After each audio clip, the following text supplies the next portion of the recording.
We're rolling. Hello everybody. This week we're going to be learning all about one of our world's most treasured creatures, the polar bear.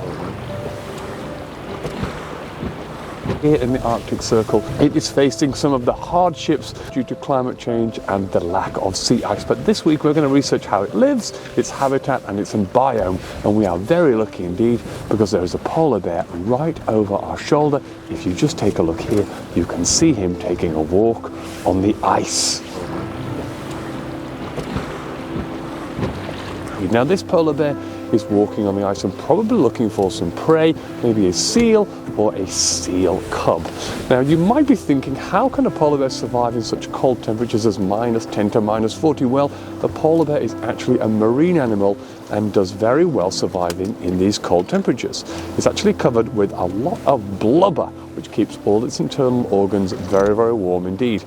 And one misconception is that the polar bear is white. Well, actually the polar bear is in the brown bear family, and the white that you can see are translucent hairs which actually absorb sunlight and keep the bear nice and warm. As we've seen, the polar bear is an absolute beast when it comes to the Arctic Circle, being an apex predator. And you may be thinking to yourself, what kind of prey do they hunt? Well, there are many things that they can hunt. One of those things is the walrus. And as you can see behind me, we actually have a colony of walruses right here. Some of them on the beach and some of them in the ocean. Now, the walrus is a remarkable creature because the temperature here can span from -10 to -40. And the walrus keeps warm with this huge, amazing layer of blubber surrounding not only its external body, but also its internal organs. Now, the leathery skin of the walrus is extremely strong.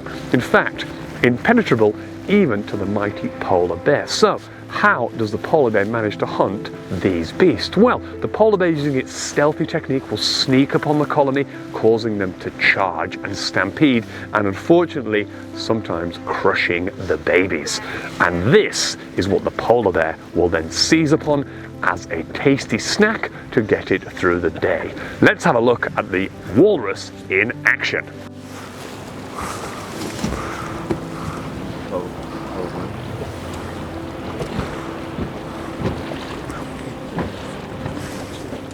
As you can see, the polar bear is now taking a rest after a very long walk across the snow this morning. This week, we want you to do your research on the polar bear yourself. What hardships is the polar bear facing? What kind of food does the polar bear eat? And what does the future look like for polar bears in this region as the ice starts to melt?